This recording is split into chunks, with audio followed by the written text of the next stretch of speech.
सत्संगत्वे निस्संगत्वं निस्संगत्वे निर्मोहत्वं निर्मोहत्वे निश्चलतत्वं निश्चलतत्वे जीवन्मुक्तिः पुनरपि जननं पुनरपि मरणं पुनरपि जननी जठरे शयनम् इह संसारे बहुदुस्तारे कृपया पारे पाहि मुरा। श्री गुरुभ्यो नमः। अद्वैत परिशुद्धि மூணாவது பிரகரணம் மீமாம்சையோகோ ஐக்கசாஸ்திரிய பங்கா அப்படிங்கிற பிரகரணம். அதுல மூணாவது ஸ்லோகம், 2 ஸ்லோகம் ஆயிருக்கு. மூணாவது ஸ்லோகத்தை நம்ம இன்னைக்கு பார்க்க போறோம். அனந்த வேதாத்தியனம் சக்கியம் நைவ அல்பமேதசாம் இத்தியாதி ஆவசியகம் கர்ம து ஆச்சாரேணைவ சுக்ரம். இந்த ஸ்லோகத்துல என்ன சொல்றாருன்னு கேட்டா, நீங்க பூர்வ மீமாம்சா சாஸ்திரமும் உத்தர மீமாம்சா சாஸ்திரமும் ஒரே சாஸ்திரம் தான் அப்படின்னு சொல்றீங்களே, அதுக்கு என்ன காரணம் காமிக்கிறேன்? அதாவது பூர்வ மீமாம்சா சாஸ்திரம் ரொம்பவும் முக்கியமானது. அது வேதாந்த சாஸ்திரத்துக்கு தேவைப்படுகிறது, அபேட்சிதமாக இருக்கு. அதனால அதை ரெண்டையும் ஒன்னா பண்ணலாம் அப்படின்னு நினைக்கிறீங்களா? அப்படின்னு சொன்னா இந்த யுக்தி சரியில்லைன்னு முன்னாடி சொன்னார். ஏன் அப்படின்னு கேட்டா, தேவையானது எல்லாத்தையும் எந்த சாஸ்திரத்துல நிரூபணம் பண்ணிருக்கோ அந்த சாஸ்திரத்தை படிச்சு இவன் தெரிஞ்சுக்கணுமே தவிர அந்த சாஸ்திரத்தோட இந்த வேதாந்த சாஸ்திரத்தை ஒன்னாக ஆக்க முடியாது. அப்படி ஆக்குறதா இருந்தா போஜனாதிகளை நிரூபணம் பண்ணக்கூடிய சாஸ்திரம் இருக்கே, அதையும் வேதாந்த சாஸ்திரத்துல சேர்த்துக்கும்படியாக ஏற்பட்டுடும். ஏன்னா அது ரொம்ப முக்கியமானதா இருக்கு, ரொம்ப தேவைப்படுறது. அது இல்லாம ஒன்றும் பண்ண முடியாது. ஆக அபேட்சிதமாக இருக்கு, தேவை இருக்கு அப்படிங்கிற காரணத்தை கொண்டு பூர்வ மீமாம்சா சாஸ்திரத்தையும் உத்தர மீமாம்சா சாஸ்திரத்தையும் சேர்த்து தள்ளுபுற முடியாது, ஒன்னாக்க முடியாது அப்படின்னு அந்த யுக்தி சரியில்லைன்னு முன்னாடி சொன்னார். இப்போ என்ன சொல்றார்? இதுக்கு மேல என்ன சொல்றார்? அப்பா, பூர்வ மீமாம்சா சாஸ்திரத்தை முழுக்க படிச்சுட்டுதான் வேதாந்த சாஸ்திரத்துக்கு வரணும் அப்படின்னு சொன்னா அது சாத்தியமே இல்லை. ஏன் சாத்தியம் இல்லை? அதுக்கு காரணம், பூர்வ மீமாம்சா சாஸ்திரத்துல பல சாக்கிகள் எல்லாம் விசாரங்கள்லாம் பண்ணப்பட்டிருக்கு. பெரிய விசாரம் அது. அப்ப அந்த சாக்கிகள் எல்லாம் இவன் விசாரம் பண்ணணும்னு சொன்னா எத்தனை வேத பாகத்தை அவன் பார்த்தாகணும். அந்த வேதம் எல்லாம் படிக்க முடியுமா? ஒத்தனால படிக்க முடியாதுங்கிறது சொல்லியிருக்கு. அனந்த வேதாத்தியனம் சக்கியம் நைவ அல்பமேதசாம். ஒரு அளவோடு புத்தி உள்ளவா, ரொம்ப பெரிய புத்திசாலியா இருந்தா அவ பண்ண முடியும். ஆனா சாமானிய புத்தியை உடையவாளுக்கெல்லாம் அனந்தமா இருக்கக்கூடிய இந்த வேதத்தை அத்தியனம் பண்ணி அதனுடைய அர்த்தத்தை எல்லாம் பூர்வ மீமாம்சா சாஸ்திரம் படிச்சு அந்த நியாயப்படி நன்றாக தெரிந்து கொண்டு அதுக்கப்புறம் தான் வேதாந்த சாஸ்திரத்துக்கு வருதுன்னு சொன்னா அது முடியாத காரியமாக இருக்கு. அது மாத்திரம் இல்ல, இன்னும் ஒண்ணு கூட சொல்லலாம். உங்களுக்கு பூர்வ மீமாம்சா சாஸ்திரம் படிச்சு என்ன தெரிஞ்சுக்க வேண்டியிருக்கு? வேதாந்த சாஸ்திரத்துக்கு உபயோகப்படக்கூடியதாக அந்த மாதிரி அங்க தெரிஞ்சுக்கிறதுக்கு என்ன விஷயம் இருக்கு அப்படின்னு கேட்டா, நீங்க என்ன சொல்லணும்? கர்மானுஷ்டானம் சொல்லணும். கர்மானுஷ்டானம் வேதாந்த சாஸ்திரத்துக்கு வேண்டியதுதான். ஏன்னா கர்மானுஷ்டானம் வேண்டாம் அப்படின்னு சொல்றாலும் இல்லையா? அப்படி இல்லை. கர்மானுஷ்டானங்கிறது சித்த சுத்தியை அடையறதுக்கு தேவையா இருக்கு. அது எந்த கர்மானுஷ்டானம்? நித்திய கர்மானுஷ்டானம். அப்ப நித்தியம் செய்ய வேண்டிய அந்த நித்திய கர்மாக்கள் இருக்கு. அந்த நித்திய கர்மாக்களை அனுஷ்டானம் பண்றது அன்னைக்கு செய்யக்கூடிய பாபத்தை போக்குறது, ஏற்கனவே செஞ்சிருக்கக்கூடிய தோஷத்தெல்லாம் நிவர்த்தி பண்றது அப்படிங்கிறதுனாலே சித்த சுத்தியை கொடுத்து வேதாந்த சாஸ்திரத்துல சொன்ன விஷயத்தை சரியா புரிஞ்சுக்கிறதுக்கு உபயோகப்படுறது. அதனாலதான் நித்திய கர்மானுஷ்டானம் தேவை அப்படின்னு சொல்றோம். நித்திய கர்மானுஷ்டானம் வேணும்னு சொன்னா அதை அனுஷ்டானம் பண்றதுக்கு நீங்க பூர்வ மீமாம்சா சாஸ்திரத்தை படிச்சுட்டு வரணுங்கிறது அவசியம் இல்லை. ஏன் இல்லைன்னு சொன்னா இந்த பூர்வ மீமாம்சா சாஸ்திரம் இருக்கு, இதுல நித்திய கர்மாவை பத்தி விசாரம் பண்ணக்கூடிய அதிகரணம் ரொம்ப குறைச்சு, ரொம்ப ரொம்ப குறைச்ச. நிறைய காமிய கர்மாக்களை பத்தி தான் அந்த வாக்கியார்த்த விசாரம் தான் அங்க இருக்கு. அப்ப என்னாச்சு, இவனுக்கு காமிய கர்மாக்கள்லாம் தேவையில்லை, பாவம் காமியத்துல அவனுக்கு ஆசை இல்லை. அப்படி இருக்கிறது நித்திய கர்மாவை மாத்திரம் அனுஷ்டானம் பண்ணிட்டு சித்தசுத்தியோடு இருந்துட்டு வேதாந்த விசாரம் பண்ணணும்னு நினைக்கிறவனுக்கு பூர்வமீமாம்சா சாஸ்திரம் சம்பூர்ணமா படிச்சாதான் நீங்க வரலாம் அப்படின்னு எப்படி நம்ம நிர்பந்தம் பண்ண முடியும்? அதனால பூர்வமீமாம்சா சாஸ்திரம் இங்கே உபயோகப்படாது. சரி, நித்திய நைமித்திக கர்மாவை தெரிஞ்சுக்கிறதுக்கு வேணுமே அந்த பூர்வமீமாம்சா சாஸ்திரம் வேணுமேன்னா அது வேண்டாம். நித்யாதி ஆவசியகம் கர்மது ஆச்சாரேணைவ சுக்ரஹம். எப்படியா இருந்தாலும் பூர்வமீமாம்சை படிச்சுட்டு வந்தாலும் அந்த கர்மாவை அனுஷ்டானம் பண்ணக்கூடிய முறைய அதை அனுஷ்டானம் பண்றவாள் இருக்காளே பெரியவாள், அவ எப்படி அனுஷ்டானம் பண்றாங்கிறத பார்த்துதான் நாம தெரிஞ்சுக்க முடியா இருக்கு. தனியாக பூர்வமீமாம்சை படிச்சுட்டு நீங்க அனுஷ்டானம் பண்ணா அனுஷ்டானம் பண்ண முடியாது. அனுஷ்டானம் பண்ற முறையே நாம அவ எப்படி அனுஷ்டானம் பண்றான்னு பார்த்துதான் பண்ணணும், இல்லைன்னா வேற வழி இல்லை.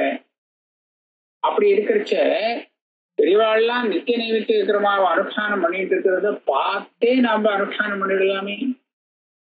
இதுக்காக சொல்லி சம்பூர்ண பூர்வமீமாம்சா சாஸ்திரத்தை படிச்சுட்டு வரணும்னு என்ன அவசியம்? ஆகையாலே நாம ஏதோ சில கர்மாக்களை நித்திய நைமித்திய கர்மான்னு அனுஷ்டானம் பண்றதுக்கு நிச்சயமா அவ ஆச்சாரம் சிஷ்டாள் அனுஷ்டானம் பண்றதை பார்த்துதான் கத்துக்க போறோம். அப்படி கத்துக்கும் போது பூர்வமீமாம்சையை படிச்சுட்டு வந்தா தான் நீ வேதாந்த சாஸ்திரம் படிக்க முடியும்னு சொல்றது அது தேவையே இல்லாத ஒரு விஷயம். அத நித்தியானுஷ்டானம் பண்ணி சித்தசுத்திக்காக கர்மானுஷ்டானம் தெரிஞ்சுக்கணும்னு சொன்னா அதுக்கு பூர்வமீமாம்சையை படிக்காமலே தெரிஞ்சுவிடலாம், இவ அனுஷ்டானம் பண்றதை பார்த்தே தெரிஞ்சுவிடலாம். ஆகையால இதுக்காக பூர்வமீமாம்சா சாஸ்திரத்தை இதுல கொண்டு போய் சேர்க்க வேண்டாம். பூர்வமீமாம்சா சாஸ்திரம் வேஸ்ட்ன்னு நான் சொல்ல வரல. பூர்வமீமாம்சா சாஸ்திரம் இந்த வேதாந்தம் படிக்க ஒரு அதிகாரி வந்திருக்கானே முமுக்ஷு, வேதாந்தம் படிக்கணும்னு ஆசையோட ஜிஜ்ஞாசு, அவங்கிட்ட போய் நீ பூர்வமீமாம்சை படிச்சுட்டு வந்தாதான் நீ இதை படிக்க முடியும், ஏன்னா இது ஒரே சாஸ்திரம் அப்படின்னு சொல்றதுக்கு அர்த்தம் இல்லை. இதை இங்க சொல்றார், நித்யாதி ஆவசியகம் கர்மது ஆச்சாரேணைவ சுக்ரஹம். மேலும் அந்த பூர்வமீமாம்சா சாஸ்திரம் எப்படி இருக்குன்னு கேட்டா அது நமக்கு கர்மானுஷ்டானத்தை நேரடியா சொல்லி கொடுக்கறதே இல்லை. அது எப்படி அமைச்சிருக்காரு தெய்வனின்னு கேட்டா, இந்த கர்மானுஷ்டானத்தை நம்ம விதி வாக்கியத்தை வச்சுதானே அனுஷ்டானம் பண்றோம். அப்ப வேதத்துல தானே அதுக்கு விதி வாக்கியங்கள்லாம் இருக்கு. ஆக வேதத்துல உள்ள விதிவாக்கியங்களுக்கு அர்த்தம் தெரிஞ்சுக்கிறதுக்கு சில இடத்துல விரோதம் வரும்போது அர்த்தம் தெரிஞ்சுக்கிறதுக்கு நம்ம பூர்வமீமாம்சா நியாயங்களை உபயோகப்படுத்திக்கணும். மற்றபடி கிரமமா இங்கேருந்து இப்படி ஆரம்பிச்சு இப்படி முடிக்கணும் இந்த கர்மாவைன்னு சொல்லி கொடுக்கறதுக்காக அது வரவே இல்லை பூர்வமீமாம்சா சாஸ்திரம். வாக்கியார்த்தத்துல சந்தேகம் வரும் காலத்துல எப்படி தீர்மானம் பண்ணணும் அப்படிங்கிறதுக்கு வேண்டிய யுக்திகளை மாத்திரம்தான் பூர்வமீமாம்சா சாஸ்திரம் நமக்கு தெரிவிக்கு. அப்படி இருக்கிறச்ச இந்த பூர்வமீமாம்சா சாஸ்திரத்தை மாத்திரம் படிச்சுட்டா நமக்கு வேதாந்த சாஸ்திரத்துக்கு ஒன்றும் உபயோகம் இல்லை. அதை படிச்சுட்டு கர்மாவை தான் அனுஷ்டானம் பண்ண வேண்டிய தர்மத்தை நிர்ணயிச்சுண்டு அதே மாதிரி அனுஷ்டானம் பண்ணினாத்தான் சித்தசுத்தி இவன் பூர்வமீமாம்சா படிச்சது உபயோகப்படுமே தவிர சும்மாவாவது பூர்வமீமாம்சா படிச்சுட்டு வந்தாச்சு அப்படின்னு சொன்னா சித்தசுத்தி வருமோ? அது சொன்னபடி நடந்தாதானே அதனுடைய பலம் வர முடியும். ஆகையாலே பூர்வமீமாம்சா சாஸ்திரம் படிச்ச மாத்திரத்துல இவனுக்கு சித்தசுத்தி ஒன்றும் வந்துவிட போறது இல்லை. கர்மானுஷ்டானம் பண்ணினாதான் வரப்போறது. அந்த கர்மானுஷ்டானம் பண்றதுக்கு வெறும் பூர்வமீமாம்சா சாஸ்திரம் போராது, அது அனுஷ்டானம் பண்றதை பார்த்துதான் அவன் அனுஷ்டானம் பண்ணி ஆகணும். அப்படி இருக்கிறச்ச இந்த பூர்வமீமாம்சா சாஸ்திரம் படிக்காமலே கூட இந்த முமுட்சுவாக வரவன் கர்மானுஷ்டானம் எப்படி பண்ணணும் அப்படிங்கறத அந்த அனுஷ்டாதாவா இருக்கக்கூடிய சிஷ்டாளிடத்திலேருந்து பார்த்து தெரிந்து கொண்டு அனுஷ்டானம் பண்ணி சித்த சுத்தியை அடைஞ்சு இந்த வேதாந்த சாஸ்திரம் படிக்கிறதுக்கு அவன் அதிகாரியாக ஆக முடியும். ஆகையாலே இதுக்காக பூர்வ மீமாம்சா சாஸ்திரத்தை உத்தர மீமாம்சா சாஸ்திரத்தோட சேர்த்து ஒரே சாஸ்திரம்னு சொல்ல வேண்டியது அவசியம் இல்லை. அதுக்கப்புறம் இன்னும் ஒரு யுக்தி சொல்றார். இது அடுத்த ஸ்லோகம்.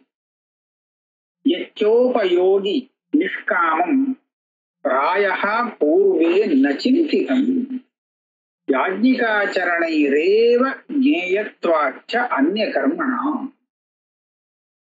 பூர்வ மீமாம்சையில சொன்ன கர்மாக்களை நம்ம படிச்சு பார்த்தோம்னா அது இங்க உத்தர மீமாம்சையில நமக்கு தேவைப்படுறது. நமக்கு உத்தர மீமாம்சையில உபயோகப்படக்கூடியதாக எந்த கர்மா இருக்குன்னா நிஷ்காம கர்மாக்கள் அனுஷ்டானம் பண்ண வேண்டியது. அங்க அந்த மாதிரி ஒரு நிஷ்காம கர்மானுஷ்டானத்தை பற்றி ஒவ்வொரு அதிகரணத்திலும் விசாரம் பண்ணவே இல்லை. அநேகமா இத பத்தி விசாரமே இல்லை. இந்த வேதாந்தத்துக்கு தேவையாக சொல்றாலும் இல்லையோ நம்ம வேதாந்தத்துல கர்மண்ணே வாதிகாரஸ்தே, நீ கர்மாதான் அனுஷ்டானம் பண்ணணும். ஆனா கர்மானுஷ்டானம் பண்ணும் போது பலத்தை எதிர்பார்க்காத பண்ணணும். பலத்தை எதிர்பார்த்து பண்ணிடாதே. பண்ணினா நீ அந்த பலத்துக்குத்தான் ஹேதுவாக ஆயிடுவேன். உனக்கு அந்த பலன்தான் சேரும். ஆனா நீ மோட்சத்துக்கு போகிறதுக்கு வேண்டிய சித்தசுத்திக்காக அனுஷ்டானம் பண்ணும் போது பலத்துல ஆசை இல்லாமல் கர்ம யோகமாக நீ கர்மாவை அனுஷ்டானம் பண்ணணும் அப்படின்னு நமக்கு வேதாந்த சாஸ்திரம் சொல்லி கொடுக்கும். இந்த விஷயம் பூர்வ மீமாம்சையில இல்ல. அப்போ எந்த கர்மாவை இவன் அனுஷ்டானம் பண்ணி நிஷ்காமமாக அனுஷ்டானம் பண்ணி சித்தசுத்தியை அடையணுமோ அந்த விஷயம் உத்தர மீமாம்சையிலேயே சொல்லப்பட்டிருக்கேன். இங்கே வேதாந்தத்திலேயே நம்ம இந்த புத்தகம் படிச்சாலே போறோம். இதுக்கு பூர்வ மீமாம்சை படிக்க வேண்டாம். பூர்வ மீமாம்சையில இந்த விஷயம் இல்ல வேற. இதை பத்தி ஜெய்வனி ஒண்ணுமே சொல்லல. அதனால இது எப்படி எங்க உபயோகப்படும் அதான் சொல்றாங்க. யச்சோபயோகி நிஷ்காமம், நிஷ்காம கர்மானுஷ்டானங்கிறது வேதாந்த சாஸ்திரத்துல உபயோகப்படக்கூடிய விஷயமா இருக்கு. பிராய பூர்வே நச்சிந்திதம், இதை பத்தி பூர்வ மீமாம்சா சாஸ்திரத்துல விசாரமே இல்லை. அது மாத்திரம் இல்லை, பூர்வ மீமாம்சையில சொன்ன நிர்ணயம் பண்ணப்பட்ட கர்மாக்களையும் அனுஷ்டானம் பண்ணணும்னு சொன்னா பூர்வ மீமாம்சையை பார்த்து அனுஷ்டானம் பண்ண முடியாது. யாஜ்ஞிகா சரணேனைவ ஜேயத்வாச்ச அந்நிய கர்மணாம், மற்ற கர்மாக்களை அனுஷ்டானம் பண்றதா இருந்தாலும் பெரியவாள்லாம் எப்படி அனுஷ்டானம் பண்றாங்கிறத பார்த்துதான் அனுஷ்டானத்தை கத்துக்கணுமே தவிர பூர்வ மீமாம்சையை வச்சுட்டு ஒண்ணும் பண்றது இல்லை. அப்போ பெரியவா பூர்வ மீமாம்சை இல்லாமலே பெரியவாள் அனுஷ்டானம் பண்றத பார்த்து அதை கத்துட்டு அனுஷ்டானம் பண்றதுங்கிறது சாத்தியமாக இருக்கு. ஆகையால பூர்வ மீமாம்சை தேவைப்படாது. அது மாத்திரம் இல்லை, இன்னொரு விஷயம் வியாக்கியானத்துல போடுறா. அந்த நிஷ்காமம்னு சொல்றதே சகாமமான, அதாவது காமியமாக சொல்லப்பட்ட கர்மாக்களையும் அந்த பலத்துல ஆசை இல்லாமல் நம்ம அனுஷ்டானம் பண்ணினோம்னா அது நிஷ்காமம் ஆயிடும் இல்லையா? அப்படியான அந்த பலத்திலே ஆசை இல்லாமல் அந்த கர்மாவை அனுஷ்டானம் பண்றது இருக்கே, அதுதான் நமக்கு சித்த சுத்தியை கொடுக்கக்கூடிய நல்ல கர்மாக்கள். அப்படியானால் இந்த விஷயம் பூர்வ மீமாம்சா சாஸ்திரத்துல சொல்லல, அங்க இந்த விஷயம் விசாரிக்கப்படல. இதை இல்லைன்னு சொன்னதுன்னு நான் சொல்லல, இந்த விஷயத்தை பத்தி அங்க விசாரிக்கல அப்படின்னு சொன்னோம். இப்ப என்ன பண்றோம், அந்த கர்மாவை பலத்தை தியாகம் பண்ணிட்டு அனுஷ்டானம் பண்ணுவானே. நமக்கு தேவையானது ரொம்ப அவசியமா செய்ய வேண்டிய கர்மா, அதான் நித்திய கர்மா, நைமித்திக கர்மா. இதை செய்யலைன்னா தோஷம் வரும். அதை செஞ்சாலே போதுமானது. அப்படி இருக்கிறதே பெரிய பெரிய காமிய கர்மாக்கள் எல்லாம் எடுத்துட்டு அதனுடைய கர்மபலத்தை எனக்கு வேண்டாம் அப்படின்னு சொல்லிட்டு நிஷ்காமமாக அனுஷ்டானம் பண்றேன்னு சொல்லி அனாவசியமா பொழுதுபோக்குறது தான் அது. இந்த மோட்சுக்கு அது ஒன்றும் பெருசா உபயோகப்பட போறது இல்லை இல்லையா? இவன் ஏதோ ஜபத்தபாதிகள் பண்ணிட்டு இருந்தா போதும். மனுவே சொல்றார், எப்பே நைவத்து சம்சித்தே பிராமணோ நாத்திர சம்சயா குறியாதன்யத்து நவா குறியாத் மைத்ரோ பிராமண உச்சதே. இந்த சந்தியாவந்தனம், ஜபம், இது உபாசனம், இந்த அனுஷ்டானம் இருந்தாலே பெரிய விஷயம். நித்திய நைமித்திய கர்மாக்களை ஒழுங்கா பண்ணிட்டு இருந்தாலே இவன் வந்து வேதாந்தத்துக்கு அதிகாரி ஆயிடுறான்னு சொல்லியிருக்காரு. அதாவது அதை அனுஷ்டானம் பண்றவாளை நான் குறை சொல்லலை அப்படின்னு நினைச்சுக்க கூடாது. அனுஷ்டானம் பண்றவா பண்ணட்டும், அது பூர்வீகாம்சம் எல்லாம் பிரமாதமா அதை பெருசா விசாரம் பண்ணி கொடுத்துருக்கு, அதெல்லாம் பண்ணலாம், அதெல்லாம் வேண்டாம் சொல்லலை. ஆனா முமுட்சுகளுக்கு அதுல இருந்து பெரிய உபகாரம் இல்லைன்னு. அதுவும் எதுக்காக சொல்றேன்னு கேட்டா, இந்த முமுட்சுகள் படிக்கக்கூடிய வேதாந்தத்தோடு அந்த பூர்வமீமாம்சா சாஸ்திரத்தை ஐக்கியப்படுத்தி அதையும் படிச்சுட்டு தான் அப்புறம் இங்க வரணும்னு நீங்க அசப்தார்த்தம் சொல்றீங்களே. அந்த கர்மா எல்லாம் நல்லா விசாரம் பண்ணி பூரா பூர்வமீமாம்சா ஜாடா படிச்சுட்டு வந்து அதுக்கப்புறம் தான் அசாத ஒரு பிரம்ம ஜிஜ்ஞாசா அப்படின்னு ஆரம்பிக்கணும்னு சொல்றீங்களே, அது வேண்டாங்கிறேன். அது சரியில்லை, அது நடக்கக்கூடிய காரியம் இல்லை அப்படிங்கிறதுக்காக இதை சொல்றேன். அதுக்கப்புறம் 3வது ஸ்லோகம், அதுல என்ன சொல்றார்? சம்சாராச்ச விரக்தஸ்ய ஸ்ருத்யா சந்நியாச வர்ணனா தத் கர்த்தவ்ய ஜபாதீனாம் பூர்வதந்திரே அவிசாரணா. சம்சாராச்ச விரக்தஸ்ய ஸ்ருத்யா சந்நியாச வர்ணனா. பூர்வமாம்சா வேண்டாங்கிறது இதுல இருந்தும் தெரியுது. யாரு வேதாந்தம் படிக்கிறதுக்கு அதிகாரி? சம்சாராத் விரக்தா. போரும் பாய்ந்த சம்சாரம், திருப்பி திருப்பி ஜென்மா எடுக்கிறது இனிமேல் வேண்டாம் அப்படின்னு வைராக்கியம் வந்தவன் இருக்கானே, அந்த விரக்தன் தானே இந்த அதிகாரி வேதாந்தத்துக்கு. ஆனா அப்பேற்பட்ட வைராக்கியம் வந்தவனுக்கு ஸ்ருதி என்ன சொல்றது? நீ கர்மானுஷ்டானம் பண்ணாதே, நீ கர்மானுஷ்டானத்தை சந்நியாசம் பண்ணு, கர்ம சந்நியாசம் பண்ணு. சம்சாராச்ச விரக்தஸ்ய ஸ்ருத்யா சந்நியாச வர்ணனா. சன்னியாசம்னா கர்மாவை அனுஷ்டானம் விடுறதுதானே கர்மானுஷ்டானத்தை. அப்படி இருக்கிறச்ச அந்த சன்னியாசி வேதாந்தம் படிக்கிறதுக்கு அதிகாரியா இருக்கானே, அவனுக்கு இந்த பூர்வமீமாம்சை எதுக்காக எப்படி உபயோகப்படும்? அவன் எதுக்காக இதை படிச்சுட்டு வரணும்? அதை படிச்சுட்டு அவன் என்னத்தை அனுஷ்டானம் பண்ண போறான்? அனுஷ்டானங்கள்லாம் வேண்டான்னு விட்டுட்டு தானே வந்திருக்கான். ஆகையாலே அவனுக்கு அந்த வேதாந்தம் படிக்கிறவனுக்கு நிச்சயமாக பூர்வமீமாம்சை படிக்க வேண்டிய நிர்பந்தம் இருக்க முடியாது. ஒண்ணு. இப்ப அப்பேற்பட்டவன் செய்ய வேண்டிய கர்மா சன்னியாசின்னு சொன்னா அது ஏதாவது ஜபதபாதிகள்லாம் இருக்கு. ஆனா இந்த விஷயத்தை பத்தி அங்க ஒண்ணுமே பேசல. ஒரு சன்னியாசி என்ன அனுஷ்டானங்களை பண்ணணுமோ அந்த அனுஷ்டானம், சந்தியாவந்தனம், ஜபதபாதிகள் போக்குவரத்துலாம் இருக்கு. பிரம்மச்சாரி அனுஷ்டானம் பண்ணக்கூடியதோ இதை பத்தி எல்லாம் பூர்வமீமாம்சை படிச்சா ஒன்றும் புரிஞ்சுக்க முடியாது. அதுல விஷயமே இல்லை, இதை பத்தி விசாரம் இல்லை. தத் கர்த்தவ்ய ஜபாதீனாம் பூர்வதந்திரே அவிசாரணா. அப்படி இருக்கிறச்ச இவன் எதுக்காக பூர்வமீமாம்சா சாஸ்திரத்தை படிச்சுட்டு வரணும்? இவன் எதை அனுஷ்டானம் பண்ணி, எந்த கர்மாவை அனுஷ்டானம் பண்ணி சித்தசுத்தியை சம்பாதிச்சுக்கணுமோ, வேதாந்தத்துக்கு உபயோகப்படக்கூடிய சித்தசுத்திய அதை அனுஷ்டானம் பண்றதுக்கு பூர்வமீமாம்சை உபயோகமே இல்லைன்னு சொல்லிட்டாக்கா அதனா அதை பத்தி ஒன்னும் சொல்லலேன்னு இருக்கிறச்ச அதை போய் படிச்சுட்டு வரணும். அதனாலே பூர்வதந்திர அத்தியனம் பண்ணி, பூர்வதந்திரம்னா பூர்வமீமாம்சா சாஸ்திரம், அதை அத்தியனம் பண்ணி நன்னா அதோட விஷயங்கள் எல்லாம் தெரிஞ்சுண்டு அதுக்கப்புறம் இவன் உத்தரமீமாம்சா சாஸ்திரத்தை படிக்க வேண்டியது அப்படின்னு சூத்திரக்காரர் சொல்றாங்க. சூத்திரத்துக்கு அர்த்தம் சொன்னால் அதுவே தவறானதாக இருக்கு, அது சரியா இல்லை. இதுக்கு அடுத்தது அடுத்த ஸ்லோகத்துக்கு போவோம்.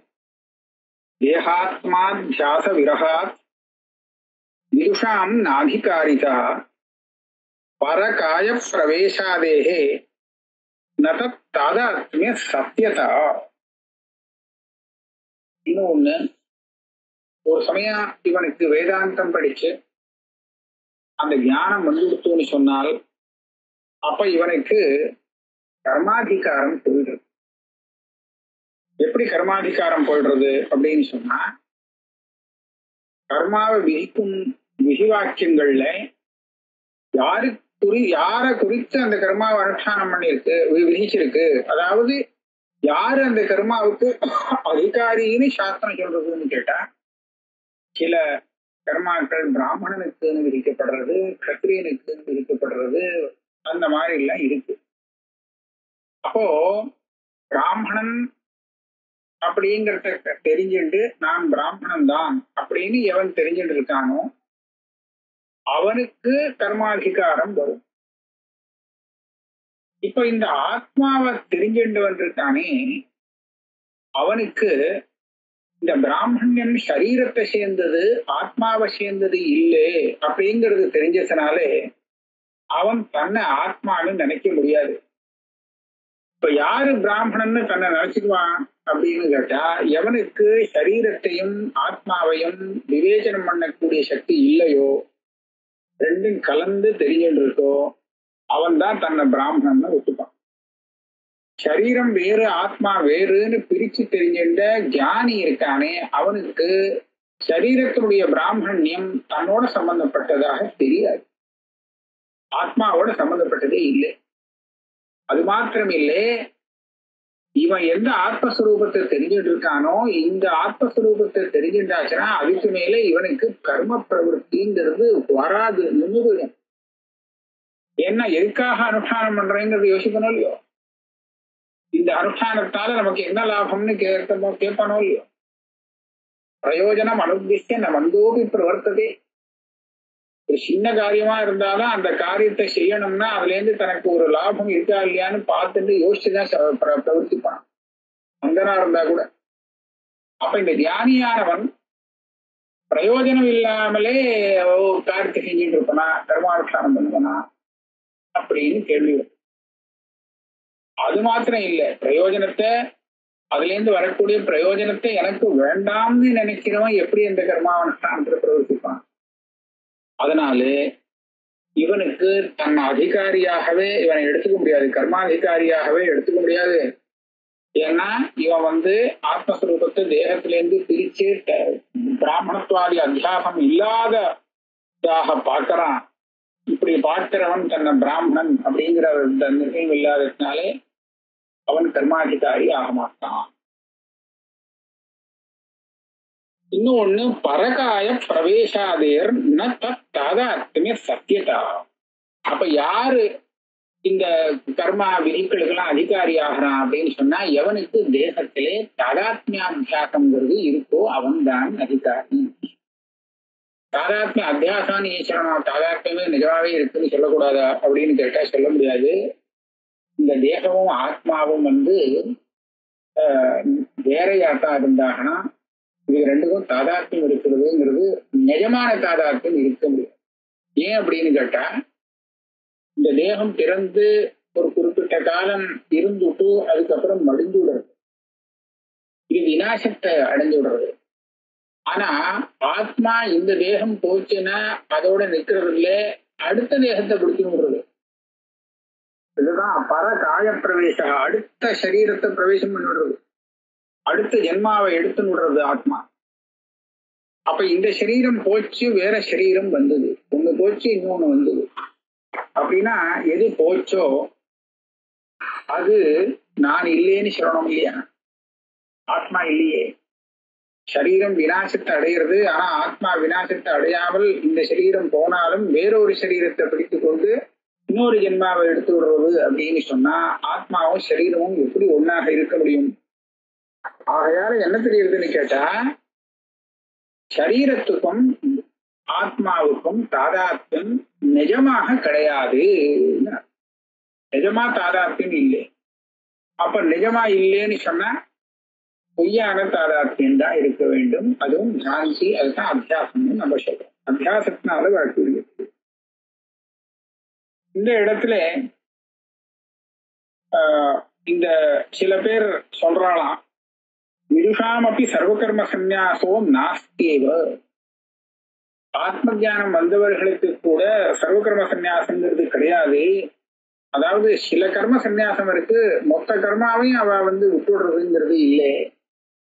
ஏன்னு கேட்டா ஆசிரம கர்மா அனனுஷ்டானே பிரத்யவாயசியாதேவ அப்படின்னு சொல்றான். அவ அந்த ஆசிரமத்துக்கு சன்னியாசத்தை வாங்கிட்டுட்டா, அவ எந்த ஆசிரமத்துல இருக்காளோ அந்த ஆசிரமத்துக்குன்னு விகித கர்மாவை அனுஷ்டானம் பண்ணித்தானே ஆகணும். அப்ப சன்னியாசாசிரமத்துல இருக்கும் போது சன்னியாசிகளுக்கு விதிக்கப்பட்ட கர்மாவை அனுஷ்டானம் பண்ணித்தானே ஆகணும். ஆக சர்வ கர்ம சன்னியாசான்னு சொன்னா மொத்தமா எல்லா கர்மாவையும் விட்டு விடுறது அப்படின்னு அர்த்தம் வச்சுக்க முடியாது. கிரகஸ்தனாக இருக்கும் போது செஞ்சுட்டு இருந்த கர்மாவை விட்டு விடுறது, இந்த அளவுக்கு தான் அந்த சன்னியாசத்துக்கு அர்த்தம் வச்சுக்கணும் அப்படின்னு சில பேர் சொல்றாளாம். தேஷாம் மதே யோகினாம் சம்வத்சராதி பரியந்த சமாதிஸ்திதானாம் மகான் பிரத்யவாயஸ்ய.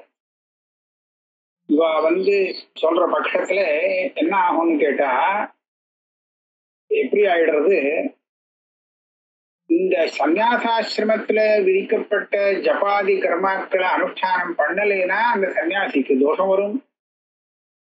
அதனாலதான் இவ எல்லா கர்மாவையும் ஒண்ணு விட்டவனாகலையே, வேற ஆசிரமத்துல உள்ள கர்மாவை தானே விட்டுருக்கான், தன் ஆசிரம கர்மா இருக்கு அப்படிங்கிறது அவன் ஒத்துண்டானே. ஆனால் சில சமயம் என்ன ஆகுது, யோகியா அந்த இருக்கக்கூடிய அந்த சன்னியாசி சமாதியில உட்கார்ந்து விடுறான், ஒரு வருஷ காலத்துக்கு வெளியிலே வரல, சமாதிஸ்தனாவே இருந்து விடுறான். அந்த மாதிரி கூட இருக்கா சில பேர்.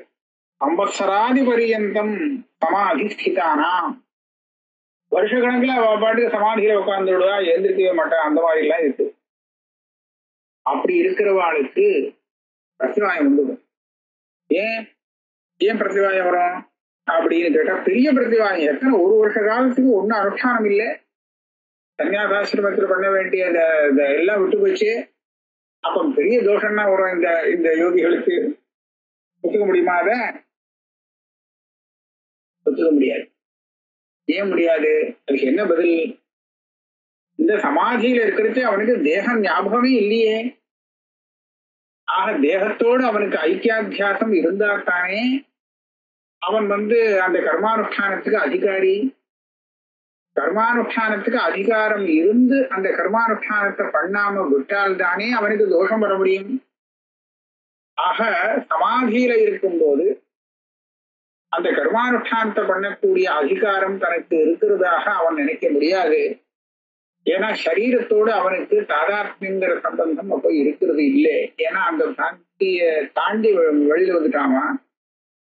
அதனாலே அந்த காலத்துல அவன் அதிகாரி இல்லாததுனாலே அவனுக்கு அந்த கர்மாவை ஜபதபாதி அவனுக்குன்னு சொல்லப்பட்ட ஆசிரம கர்மாவை அனுஷ்டானம் பண்ணாத தோஷம் ஏற்பட முடியாது. யாருக்கு அந்த தோஷம் வரும்னு சொன்னா, அவன் தன்னை சன்னியாசின்னு நினைக்கிறான், தேகத்தோடு தாதாத்மிய அத்தியாசத்தோடு இருந்துருக்கான், ஆனா சோம்பேறித்தனமாக கர்மானுஷ்டானத்தை பண்ண விடுறான். ஏதோ லோக விவகாரம் பண்ணிட்டு இந்த கர்மானுஷ்டானத்தை கோட்ட விடுறான் அப்படின்னு சொன்னா அவனுக்குத்தான் தோஷம் வரும். இந்த சமாதியில இருக்கிறவனுக்கு இல்லைன்னு சொல்லணும். இது எப்ப சொல்லலாம்? இந்த தேகத்துக்கும் ஆத்மாவுக்கும் உள்ள தாதாத்மியம் வாஸ்தவம் இல்லை அப்படின்னு சொன்னாதான் இதை சொல்ல முடியும். அப்படி இல்லாட்டா இந்த வியவஸ்தைக்கு பங்கம் ஏற்படும். ஆகையாலே அந்த ஞானிக்கு தேகத்தோடு நான் அப்படிங்கிற ஒரு எண்ணம் இல்லாததுனாலே அவனுக்கு அந்த கர்மானுஷ்டானம் பண்ண வேண்டிய நிர்பந்தம் இல்லை. ஆக சர்வ கர்ம சந்நியாசம் சொன்னா கொஞ்சம் கூட குறைச்சிக்க வேண்டாம், சர்வ கர்ம சந்நியாசம் தான், அது பண்ணிடலாம், ஒன்றும் தப்பில்லை. இன்னும் ஒரு விஷயம் ஆனா நம்ம பார்க்கலாம், சர்வ கர்ம சந்நியாசம் பண்ணினாலும் கூட அவன் ஜீவன் முக்தனாக இருந்துட்டு அந்தந்த ஆசிரமத்துக்கு யோக்கியமான விகித கர்மாக்களை அனுஷ்டானம் பண்றது ஒன்றும் தவறில்லை. அனுஷ்டானத்தை விட்டாலும் தவறில்லை, பண்ணினாலும் அது ஒன்றும் தவறில்லை. ஏன்னா இவன் அனுஷ்டானம் பண்றத பார்த்து இது லோக சங்கிரகம்னு சொல்றது.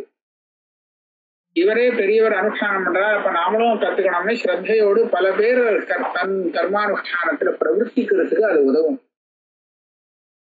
இதை பண்ணலைன்னா இவனுக்கு ஒன்றும் பெருசா தோஷம் வரப்படுறது இல்லை. இருந்தாலும் இவன் கரெக்டா பண்ணிட்டு இருந்தான்னா ஜனங்களுக்கு அது பெரிய உபகாரமாக அமையும். அந்த உபகாரம் பண்ணி ஆகணுமா இவனுக்கு. அதனால இவனுக்கு என்ன லாபம்னு கேட்டா இவனுக்கு ஒன்றும் லாபம் கிடையாது. இருந்தாலும் ஸ்வபாவங்கிறது ஒண்ணு இல்லையா? அதுன்னு ஏன் சொல்றது, எதுக்காக சொல்லலாம் அப்படி எல்லாம் கேட்க முடியுமா? அப்படிதான் சொல்லணும். அந்த விதத்துல ஞானியாக இருக்கிறவருடைய சுவாவம் என்னன்னு சொன்னா, சர்வ ஜனங்களுக்கும் ஹிதத்துல இருப்பாங்க. சர்வ பூத ஹிதே ரதா, இது அவளுடைய சுவாவம். சர்வ பிராணிகளுக்கும் அவ ஒரு ஹிதமான காரியத்தை பண்றதுல ஈடுபட்டிருப்பான். இது அவளுடைய சுவாவம். அது ஏன்னு கேட்கவே முடியாது. சுவாவம்னு சொல்லிட்டா அப்புறம் முடிஞ்சு போச்சு, அதுக்கு மேல கேள்வி வராது. அதனால அவ பண்றாளே தவிர அது மூலமாக தனக்கு ஏதோ ஒரு பிரயோஜனத்தை எதிர்பார்க்கிறாங்கிறது இல்லை. அதனால அது பண்ணினாலும் பண்ணாட்டாலும் ஒண்ணு. கீதை என்ன சொல்றது, அந்த மாதிரி தியானிகள் கர்மாவை அனுஷ்டானம் பண்ணும்போது அவ என்ன நினைக்கிறானா, நான் பண்றேன்னு தன்னை கர்த்தாவாக பாவிக்கிறதே இல்லை. குணாகுணேஷு வர்த்தந்தே இது மத்வான செஞ்சதே.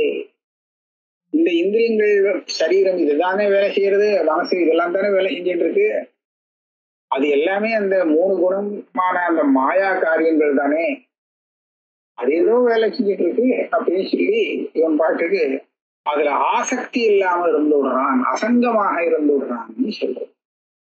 அந்த விதத்துல பாக்குறச்சே சர்வகர்ம சந்நியாசம் சொல்லப்பட்டதுனாலேயே வேதாந்தம் படிக்கிற அதிகாரிக்கு கர்மானுஷ்டானம் பண்ணணுங்கிற நிர்பந்தம் இல்லை. விவிதிஷா சந்நியாசம் வேற உண்டு. படிக்கணுங்கிறதுக்காகவே கர்ம சந்நியாசம் பண்ணிட்டு வந்துருவான், அதுதான் விவிதிஷா சந்நியாசம். ஆக அப்பேற்பட்ட சன்னியாசங்கள்லாம் சாஸ்திரத்தினால விதிக்கப்பட்டு இருக்கிறதுனால பூர்வ மீமாம்சா சாஸ்திரம் படிச்சு இவன் கர்மானுஷ்டானம் பண்ணி அது பண்ணித்தான் அவன் சித்த சித்தியை அடைஞ்சு அவன் வேதாந்த அதிகாரியாக ஆகிறாங்கிறது நிர்பந்தம் இல்லை. ஆகையால பூர்வ மீமாம்சா சாஸ்திரத்தை உத்தர மீமாம்சா சாஸ்திரத்தோடு, அதாவது வேதாந்த சாஸ்திரத்தோட கலக்க வேண்டாம், அது தனியா இருந்துட்டு போட்டோம். யாராவது பூர்வ மீமாம்சா சாஸ்திரம் படிச்சுட்டு வந்தான்னா உனக்கு அதிகாரம் இல்லைன்னு நம்ம சொல்ல போறது இல்லை, அவன் தாராளமா அதிகாரி ஆகட்டும். ஆனா உத்தர மீமாம்சா சாஸ்திரம் படிச்சு வரவன் அத்தனை பேரும் பூர்வ மீமாம்சா சாஸ்திரம் படிச்சாதான் இங்க வரலாம், அது சூத்திரக்காரரே சொல்லிட்டார், அந்த மீமாம்சா சாஸ்திரம் படிச்சதுக்கு அப்புறம் இந்த மீமாம்சா சாஸ்திரம் சொல்லிட்டாருன்னு சொல்லாது. இவ்வளவுதான் நமக்கு இங்க தாத்பரியம். இதோட வச்சுப்போம். அடுத்த கிளாஸ் அப்புறமா பார்ப்போம்.